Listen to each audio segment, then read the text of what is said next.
Leitura agora será em português. Carta aos Filipenses 4, 8, 9. Será feita pelo nosso colega Raimundo Lima.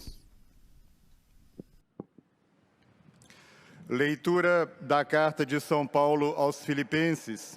Irmãos, tudo o que é verdadeiro, tudo o que é nobre, tudo o que é justo, tudo o que é puro, tudo o que é amável, tudo o que é respeitável, tudo o que possa ser virtude e mereça louvor, tende isso em mente, e o Deus da paz estará convosco.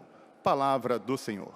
Parte essa introdução que temos já tradicionalmente com a leitura de um texto bíblico. Hoje, Carta aos Filipenses, capítulo 4, versículos 8, 9.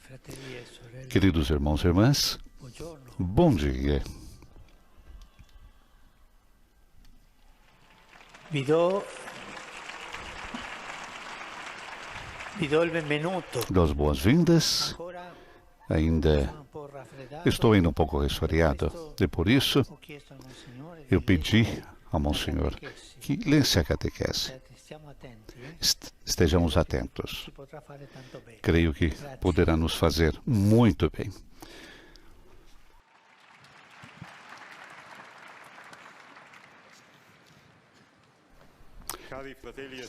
Queridos irmãos e irmãs, bom dia. Depois de ter concluído a visão geral dos vícios e chegando o momento de voltar, olhar para o quadro simétrico que se opõe à experiência do mal. O coração humano pode ceder às más paixões, pode ouvir as tentações nocivas disfarçadas com roupas persuasivas, mas também pode opor-se a tudo isso. Por mais cansativo que isso possa ser, o ser humano é feito para o bem, que o faz realmente, podendo também exercitar-se nesta arte, garantindo que algumas disposições se tornem nele ou nela permanentes. A reflexão em torno dessa nossa maravilhosa possibilidade forma um capítulo clássico da filosofia moral, o capítulo das virtudes.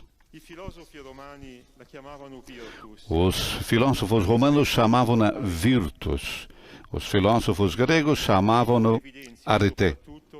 O termo latino destaca sobretudo que a pessoa virtuosa é forte, corajosa, capaz de disciplina e ascetismo. Portanto, o exercício das virtudes é fruto de uma longa germinação, que exige esforço e até sofrimento. A palavra grega arete indica algo que se destaca, algo que emerge, que desperta admiração.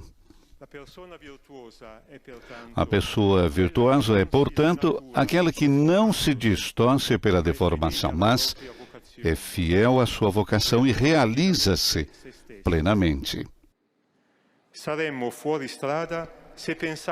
Estaríamos errados se pensássemos que os santos são exceções da humanidade. Uma espécie de círculo estreito de campeões que vivem além dos limites da nossa espécie. Os santos, nessa perspectiva que acabamos de introduzir sobre as virtudes, são antes aqueles que se tornam plenamente eles mesmos, que realizam a vocação própria de cada homem. Que mundo feliz seria aquele em que a justiça, o respeito, a benevolência mútua, a abertura de espírito e a esperança fossem a normalidade partilhada, e não uma anomalia rara. É por isso que o capítulo sobre o agir virtuoso nesses nossos tempos dramáticos, em que frequentemente lidamos com o pior do humano, deve ser redescoberto e praticado por todos. No mundo deformado, devemos lembrar a forma com que fomos moldados, a imagem de Deus, que está impressa em nós para sempre. Mas como podemos definir o conceito de virtude? O Catecismo da Igreja Católica oferece-nos uma definição precisa e concisa. A virtude é uma disposição habitual e firme para praticar o bem. Não se trata, portanto, de um bem improvisado e um tanto aleatório que cai dos céus de forma episódica. A história diz-nos que mesmo os criminosos, no momento de clareza, praticaram boas ações. Certamente, estes atos estão escritos no livro de Deus. Mas a virtude é outra coisa. É um bem que surge de um lento amadurecimento da pessoa, até se tornar uma característica interna. A virtude é um hábitus da liberdade. Se somos livres em todos os atos, e sempre somos chamados a escolher entre o bem e o mal, a virtude é o que nos permite ter o costume de fazer a escolha certa. Se a virtude é um dom tão belo, surge imediatamente uma questão: como é possível adquiri-la? A resposta a esta pergunta não é simples, é complexa. Para o cristão, o primeiro socorro é a graça de Deus. De fato, o Espírito Santo atua em nós, batizados, trabalhando na nossa alma, para conduzi-la a uma vida virtuosa. Quantos cristãos alcançaram a santidade através das lágrimas, percebendo que não conseguiam superar algumas das suas fraquezas. Mas eles experimentaram que Deus completou aquela boa obra, que para eles era apenas um esboço. A graça sempre precede o nosso compromisso moral. Além disso, nunca devemos esquecer a riquíssima lição que nos foi transmitida pela sabedoria dos antigos, que nos diz que a virtude cresce e pode ser cultivada. E para que isso aconteça, o primeiro dom do Espírito a ser pedido é precisamente a sabedoria.